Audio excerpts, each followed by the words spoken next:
Há muitos anos, uma floresta misteriosa surgiu em um reino distante, coberta por uma névoa perpétua e envolta em lendas de seres que se perderam nas suas profundezas. Conhecida como a Floresta das Sombras Eternas, ninguém ousava entrar lá. Todos os que tentaram, jamais retornaram. No vilarejo de Aldrin, uma pequena e isolada comunidade vivia à sombra dessa floresta. Entre os moradores estava Kael, um jovem caçador, habilidoso com arco e flecha, mas marcado por uma tragédia que o assombrava desde a infância. Seu pai, um grande guerreiro, havia desaparecido na Floresta das Sombras quando Kael tinha apenas 10 anos, deixando apenas rumores de que teria ido enfrentar a força que habitava naquele lugar. Desde então, Kael vivia com a esperança de descobrir a verdade sobre o que aconteceu. Uma noite, enquanto Kael observava a floresta da janela de sua casa, algo inesperado aconteceu. Um clarão de luz surgiu nas profundezas das árvores escuras, seguido por um forte tremor que abalou toda a vila. As pessoas saíram de suas casas em pânico. O ancião da vila disse: A floresta acordou novamente. Algo que há muito estava adormecido desperta agora. Kael, chegou a hora de confrontar o que seu pai buscava. Os olhos do jovem caçador se arregalaram. Sabia que o momento que esperava há tanto tempo havia chegado. Armado com seu arco, uma lâmina curta e sua coragem, Kael partiu em direção à floresta.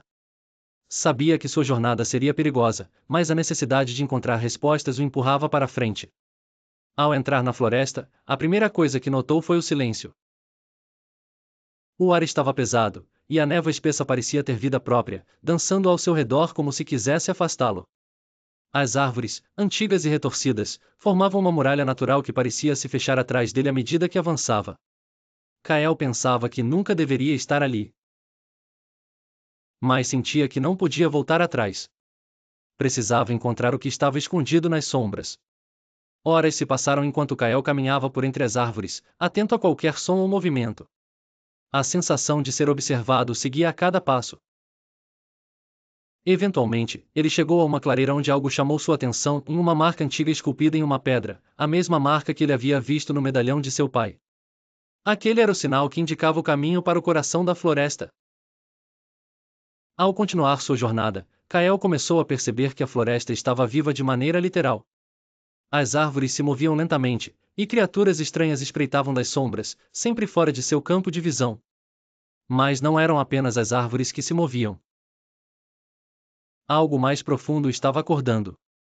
De repente, ele ouviu um sussurro, uma voz suave e fantasmagórica que ecoava ao seu redor. Kael, você veio, você sempre viria. Ele congelou. Era a voz de seu pai. Kael gritou perguntando onde seu pai estava.